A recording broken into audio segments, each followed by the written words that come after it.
네, 오늘은 이제 역대하 12장 9절부터 말씀을 우리가 함께 살펴보는데요. 9절은 이렇게 소개하고 있습니다. 애굽의 왕, 그 애굽의 왕의 애굽은 항상 강대국이었습니다. 애굽의 왕 시삭이 올라와서 예루살렘을 칩니다.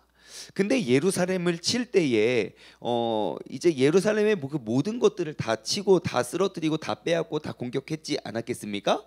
그런데 시삭이 그 예루살렘을 다 이렇게 점령했을 때 모든 것들을 점령했겠지만 그가 점령했다고 이야기하는 것은 딱 두 개밖에 없습니다. 무엇일까요? 여호와의 전의 보물과 왕궁의 보물을 다 빼앗았대요. 자, 여호와의 전의 보물과 왕궁의 보물. 여러분, 이것은 무엇이고 어떠한 형태인지 여러분 알고 계시죠? 대충, 그렇죠? 처음 듣는 이야기예요. 거기는 보물이 뭐가 있었대요? 뭐 진짜 금과 은은 뭐 돌처럼 여겼고 금도 그렇게 흔했던 그 여호와의 전의 보물과 왕궁의 보물. 여호와의 전, 막 그 성전이잖아요, 여러분, 그렇죠? 그것과 왕궁의 보물 여러분들 어떻게 알고 계십니까? 어떻게 알죠? 이것이 그들의 엄청난 자랑이었거든요. 그들은 이스라엘을 대표하고 다윗과 솔로몬과 함께 하셨던 그 하나님의 함께 하심을 대표로 상징하는 그런 물건들이 바로 이러한 것들이거든요. 근데 그들의 자랑거리가 한낱 무엇이 되었습니까? 빼앗겨 버렸습니다. 모두 빼앗겼대요. 예, 그냥 이방의 한 나라 한 왕이 주르륵 올라와서 그들이 지금껏 다윗과 솔로몬이 쌓았던 모든 명성과 모든 재산을 정말 하루아침에 빼앗기고 말았다는 것입니다. 여러분, 하나님과 함께 하심의 그 번영과 축복의 상징을 잃어버리는 데에는 정말 한순간이면 한 대면 충분합니다. 몇십 년 몇백 년 걸리지 않습니다. 근데 그냥 한 대에 르호보암이라는 왕을 세워놓은 그 17년 안에 일어났었던 일이라는 사실입니다. 자, 그러한 뿐만 아니라 이것은 이스라엘뿐만 아니라 여러분 모든 인류 역사를 이렇게 쭉 돌아보시면요, 정말 난공불락의 정말 크고 강대한 그러한 제국들이 무너지는 것도 정말 하루아침에 무너지게 된다는 것이죠. 대부분 그러한 큰 제국들이 무너지는 원인이 뭔지 아십니까? 모두가 공통적인 특징을 갖고 있어요. 큰 제국들이 무너짐에. 왜냐하면 엄청난 제국들을 누가 그들을 공격하고 누가 그들을 쓰러뜨리고 누가 그들을 넘어뜨리겠어요? 그러한 무시무시한 제국들이 하루아침에 딱 무너지게 되는 원인을 보면요, 대부분 비슷해요. 뭐냐면 부패예요. 부패. 스스로 자멸해요. 외부에 의해서 공격을 당하는 게 아니라 스스로 부패해서 자멸하고 만다고요. 이스라엘도 마찬가지예요. 지금 예루살렘도 지금 남유다 북이스라엘이 갈라지고 나눠지는 상황 속에서 지금 솔로몬이라는 왕이 정말 그의 소문이 명성이 자자해서 온 세계에 그의 명성이 막 가득했습니다. 그리고 그들을 공격할 엄두가 나지 않는 거예요. 너무너무 강했거든요. 그런데 소문을 듣자 하니 그곳에서는 보물이 엄청 많은데 쌓아놓은 것도 많고, 내가 한번 방문해 봤더니 진짜 화려하고 스바의 여인이 수천억 원을 갖고 와서 그것을 선물로 주고도 조금도 아깝지 않다. 그 명성이 자자했는데 그 솔로몬이 죽고 그의 아들이 르호보암이 왕이 됐는데 보물은 그대로인데 그의 왕궁이 흔들리고 있다더라. 여러분, 그러면 누가 안 쳐들어가겠습니까? 마귀에게 그러한 틈이 보이면요, 마귀는 언제나 우는 사자처럼 두루 삼킬 자를 찾으며 두루 다니고 있다는 사실을 기억하시기 바랍니다. 여러분, 우리가 이 9절 말씀을 통해서 얻을 수 있는 교훈은 뭐냐면요, 이전에는 자랑이, 이제는 모든 것들을 빼앗기고 말게 되죠. 여러분, 우리의 삶에 자랑할 것은 오직 예수님밖에 없음을 우리가 고백하길 소망합니다. 갈라디아서 6장 14절 말씀을 보면요, 이렇게 말씀이 기록되어 있어요. 그러나 내게는 우리 주 예수 그리스도의 십자가 외에는 결코 자랑할 것이 없다 그래요. 아유 고마워 중현아 이렇게 찾아줘서. 말씀을 다 읽기도 전에 우리 중현이 찾아줬으니까 한 번 더 읽겠습니다. 아우 야 목사님이 이러면 기대하게 되잖아. 함께 읽겠습니다. 시작.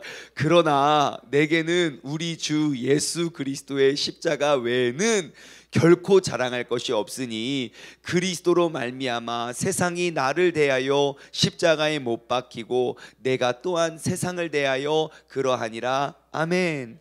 여러분 우리가 자랑할 것은 오직 예수님밖에 없습니다. 세상에 내가 세웠던 13년간 지었던 왕궁도, 그리고 7년 동안 지었던 하나님의 그러한 성전도, 우리가 그 주님을 떠나고 주님을 버리면 여러분 우리는 한낱 정말 하루아침에 그 모든 것들이 잃어버려질 수 있다는 것을 여러분 꼭 기억하시기 바랍니다. 우리 어제 함께 나눠보았던 말씀이잖아요. 역대하 12장 5절 말씀을 보면 너희가 나를 버렸으므로 나도 너희를 버렸다 그래요. 여러분 어제 잠깐 드렸던 말씀을 복습하면 여러분 중현아 너무 고마워 말씀만 하면 팍팍팍 떠가지고 고마워 우리 중현아. 자 보세요. 너희가 나를 버렸으므로 나도 너희를 버려서 시삭의 손으로 넘겼다. 여러분 우리는 분명히 하나님을 버린 게 틀림없어요. 교만해지고 우리가 하나님의 율법을 떠나서 그 말씀을 버린 게 틀림없어요. 하지만 하나님이 우리를 버렸다는 말은 무슨 말입니까? 하나님은 우리를 버린 적이 없어요. 우리는 주님을 버리지만 주님은 우리를 부르십니다. 우리는 주님을 잊고 살아가지만 주님은 우리가 주님을 잊을까 우리를 부르고 계신다는 거예요. 누구를 통해서? 시삭을 통해서요. 그러니까 여러분 우리가 주님을 버릴 때마다 우리가 쌓아놓은 모든 명성과 모든 자랑과 모든 보물들, 그 이스라엘을 대표하는 그 성전이 무너져 감을 볼 때 하나님은 그 시삭을 통해서 다시금 이스라엘 백성을 부르고 계신다는 사실을 여러분 꼭 기억하시기 바랍니다. 여러분 우리는 역사를 더 잘 알고 있어요. 그 뒤의 역사를 살펴보십시오. 남유다의 왕이 죽고 왕을 빼앗겨서 나라가 멸망하지 않습니다. 왕은 이미 포로로 잡혀가도 남유다의 역사는 이어지고 있었어요. 언제까지요? 성전이 무너질 때까지요. 여러분 그 중요한 성전을 우리가 꼭 기억하고 우리가 회복할 수 있는 그러한 영광을 우리가 바라보았으면 좋겠습니다. 여러분 솔로몬과 다윗의 모든 인생을 통하여 세운 그 성전, 그것이 이렇게 한순간 무너지게 될 줄 누가 알았겠습니까? 다윗은 알았을까요? 솔로몬이 알았을까요? 절대 그렇지 않습니다. 영원한 성전이라 그들은 기억하고 지었을 거예요. 만약에 이게 이렇게 내 아들 때에 무너질 것이라고 알았더라면 그렇게 열심히 그렇게 공들여 그렇게 돈 들여 만들었을 리가 없지요. 하지만 그들을 무너뜨린 건 정말 작은 마음의 교만이었음을 기억하시기 바랍니다. 우리가 아무리 많은 것 자랑할 것 많이 쌓고 아무리 엄청난 것들을 우리가 준비하더라도 여러분 무너지는 건 정말 하나 그 작은 틈에 의해서 모든 것들을 빼앗길 수 있다는 사실입니다. 여러분 오늘 이 아침에 우리가 내 마음에 내 삶에 내가 또 어떠한 마귀에게 어떠한 틈을 주지 않았는가 우리가 점검했으면 좋겠어요. 그래서 정말 공격을 당해도 이겨낼 때, 그리고 공격을 당하여 넘어질 때 차이는 딱 하나입니다. 내가 하나님과 함께하고 있느냐 그렇지 않느냐입니다. 하나님과 함께라면 어떠한 공격도 우리가 능히 대적하고 이겨낼 수 있지만 하나님과 함께하지 않고 하나님의 말씀과 떠난 삶을 살면요 정말 그 작은 교만에 그 위대한 성전과 왕궁의 보물을 다 잃어버릴 수 있다는 사실을 오늘 이 아침에 다시 한번 마음에 새기기를 주님의 이름으로 소망합니다. 한번 점검했으면 좋겠어요. 질문: 나는 무엇을 자랑하십니까? 나는 하나님을 자랑하십니까? 세상의 것을 자랑합니까? 한 번만 더 질문을 들어가 볼까요? 그렇다면 과연 나는 예수님에 대하여 자랑할 것이 무엇이 있습니까?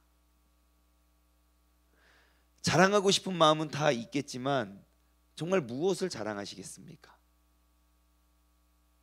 우리가 예수님에 대해서 더욱더 자랑할 것 많은 그러한 삶의 주인공 되기를 주님의 이름으로 간절히 소망합니다. 한번 넘어가 볼게요. 10절부터 12절 말씀 보면 되게 재밌어요. 10절부터 11절이네요. 르호보암이 이게 모든 걸 다 뺏겼어요. 솔로몬이 만든 금 방패도 다 뺏겼어요. 그 이제 예루살렘의 그 성전에는 예루살렘은 그 경비병도 금 방패 들었더라. 아마 소문이 파다했을 거예요. 근데 금 방패 다 뺏겼거든요. 그러니까 르호보암이 말해요. 10절 르호보암 왕이 그 금 대신에 노스로 방패를 만들어 왕 문을 지키는 경호 책임자들에게 손에 맡겨라 그래요. 이제 경호원들이 옛날에는 금 방패 갖고 나가는데 이제는 그걸 뺏겼어요. 그거 없잖아요. 그래서 놋 방패 갖고 나갔어요. 갖고 나가니까 11절 왕이 여호와의 전에 들어갈 때마다 경호하는 자가 그 방패를 들고 갔다가 경호실로 도로 가져갔대요. 아이씨 뭐야 이거 뭐야? 여러분 원래 방패는 놋입니다. 원래 금이 아니에요. 근데 금방패 들었던 사람들은 놋방패를 들기가 어려운 거예요. 집을 넓히기는 좋지만 줄이기는 어렵습니다. 자동차도 키우기는 쉽지만 줄이기는 어렵습니다. 여러분 우리가 항상 주님께서 우리에게 주신 축복을 우리가 유지하고 지켜낼 수 있는 지혜로운 사람 되었으면 좋겠어요. 주님께서 내게 주신 복을 바라보면 여러분 그거 정말 우리의 자랑이 빼앗길 수 있습니다. 하지만 복을 주시는 주님을 바라보며 우리가 늘 스스로를 겸비했으면 좋겠어요. 그 모습을 봤던 르호보암이 어떻게 하는지 아십니까? 12절 말씀이 따라와요. 르호보암이 즉 경호원들이 그거 놋방패 다시 도로 가져다 가는 것을 보고 스스로 겸비하였고 유다의 선한 일도 있었으므로 여호와께서 노를 돌이키사 다 멸하지 아니하셨더라. 아멘. 애초에 하나님께서는 그 모든 것들을 다 진멸하기 원치 않으셨습니다. 애초에 주님께서는 그들을 버리시려고 한 게 아니라 그들을 부르시기 위한 작전이었습니다. 여러분 그렇다면 우리가 이 사실을 통해서 알 수 있는 건 무엇입니까? 하나님이 모든 것들을 다 멸하지 아니하셨다. 모든 것들은 다 하나님의 손에 달려 있구나. 내게 주어진 것 그리고 내게 허락된 그 모든 것들이 다 하나님의 손에 달려 있다는 사실을 우리는 알 수 있습니다. 여러분 오늘도 우리가 하루를 살아갈 때 정말 주님께 나의 삶을 내어 맡기고 하나님을 바라보았으면 좋겠어요. 어떻게 우리가 하나님을 바라볼 수 있을까요? 우리는 오늘은 정말 좋은 출발을 하지 않았습니까? 새벽부터 눈을 뜨고 일어나서 주님께 나와서 하나님을 바라보고자 우리가 노력했다면 여러분 오늘 하루를 살아가면서 내가 무엇을 자랑할까? 나는 과연 예수님에 대해서 자랑할 것이 무엇이 있는가? 우리가 한번 생각해 보았으면 좋겠어요. 그리고 오늘 하루를 살면서 여러분 계속 이 본문 말씀, 오늘 우리에게 허락되어 주신 이 큐티책 본문 말씀을 계속 한번 묵상해 보았으면 좋겠어요. 그냥 설교를 들었다 끝, 나 오늘 신앙생활 다 했다가 아닙니다. 정말 하나님께서 우리에게 허락하시는 그런 복은요 정말 주야로 하나님의 말씀을 끊임없이 묵상하고 매일매일 한번 발견해 보십시오. 그러면 얼마나 큰 은혜가 우리에게 오는지 몰라요. 어떻게 해서든지 우리가 내게 복을 주시는 그 하나님을 바라보는 것에 최선을 다할 수 있는 복된 하루가 되기를 주님의 이름으로 소망합니다. 자, 이제 13절부터는 이제 르호보암의 삶을 요약하지요. 딱 두 절로 요약을 합니다. 그의 나이가 41세의 왕이 돼서 17년 동안 다스렸고 엄마는 암몬의 여인, 그러니까 솔로몬이 이방의 여인과 결혼을 해서 낳은 아들이 르호보암이에요. 그 르호보암이 악행을, 그 14절에 나오죠. 르호보암이 악행을 행하였으니 왜냐하면 이는 그가 여호와를 구하는 마음을 굳게 하지 아니었음이었더라 그래요. 자, 르호보암이 악행을 한 이유가 무엇입니까? 여호와를 구하는 마음이 없어서가 아닙니다. 르호보암이 악행을 한 이유가 무엇입니까? 그가 여호와를 구하는 마음을 굳게 하지 아니하였대요. 다시 말해 그에게는 믿음이 있었지만 믿음을 굳혀내지 못했다는 거예요. 여기서 또 우린 질문할 수 있죠. 여러분 믿음 좋으십니까? 내가 스스로 믿음이 좋다고 생각하시는 분들 영상만 한번 대답을 받아볼까요? 자신 있게 아멘 한번 해보실래요? 자신 있게. 예, 우리 모두에게는 믿음은 있어요. 하지만 우리가 그 믿음을 굳게 하지 못한다면 여러분, 우리가 우리의 삶에 그런 악행들이 떠나지 않을 것입니다. 이것이 남쪽 왕, 북쪽 왕, 남유다와 북이스라엘이 남겨놓은 그러한 좋은 교훈입니다. 여러분, 그런 믿음이 굳힌다는 것은 무엇일까요? 여러분, 환난 속에서 흔들리지 않는 삶이 믿음이 굳어진 사람입니다. 환난 속에서 어떻게 우리가 흔들리지 않을 수가 있겠습니까? 흔들려요. 그러면 근데 환난 속에서 믿음을 지켜낸 사람들의 공통적인 특징이 무엇입니까?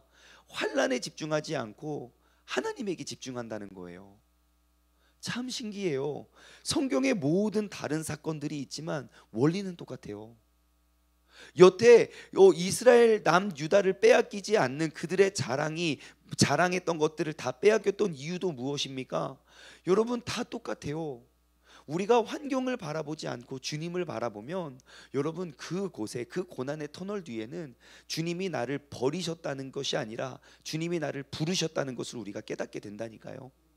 예, 여러분, 항상 이제는 우리가 이 새벽 제단을 쌓는 우리가 정말 2021년도에 우리가 믿음을 굳게 하지 못했지만 이제 그때 심겨졌던 내 믿음의 씨앗이 이제는 더욱더 견고하여져서 세상의 어떠한 일도 우리를 넘어뜨리거나 쓰러뜨리지 못할 수 있는 그러한 굳은 믿음의 사람들 되기를 주님의 이름으로 간절히 소망합니다. 계속 우리가 날로 우리의 믿음이 더욱더 굳어지시기를 바랍니다. 어떠한 환경 속에서도, 또 핍박 속에서도, 또 환경의 변화 속에서도 흔들리지 않는 굳건한 믿음의 주인공이 바로 이 시간 함께하는 여러분 모두가 되기를 주님의 이름으로 간절히 소망합니다. 함께 기도하겠습니다. 하나님 아버지, 감사합니다. 주님께서 우리를 붙잡아 주시고 주님께서 우리를 불러주시고, 아버지 하나님, 우리가 이 시간 나의 시선을 다시금 주님을 향하게 하여 주심에 감사드립니다. 아버지 하나님, 정말 이스라엘 역사의 가장 큰 자랑이었고 그 자랑의 소문은 전 세계에 흩어져서 만방에 펼쳐졌지만 그들이 그렇게 자랑하던 여호와의 성전과 그 솔로몬의 왕궁이 무너지는 데는 딱 한 세대면 충분했습니다. 하나님 아버지, 우리가 그동안 쌓아왔던 한국 교회의 명성과 그 하나님께서 한국 교회를 통하여 행하시고 이루신 일들, 정말 전 세계적으로 전 세계 기독교 역사의 자랑이 되었던 것, 그러한 자랑이 무너지는 것 역시 정말 많은 세월이 필요치 않을 수도 있습니다. 여러분, 하나님, 그래서 우리는 꼭 우리 모두가 그 다음 세대를 지켜나갈 수 있는, 정말 주님을 자랑했던 그 자랑이 더욱더 견고하여질 수 있는 그러한 믿음을 우리에게 허락하여 주시옵소서. 주님께서 함께하실 주님을 기대하며 이 모든 말씀 살아계신 예수 그리스도의 이름으로 감사하며 기도드리옵나이다. 아멘.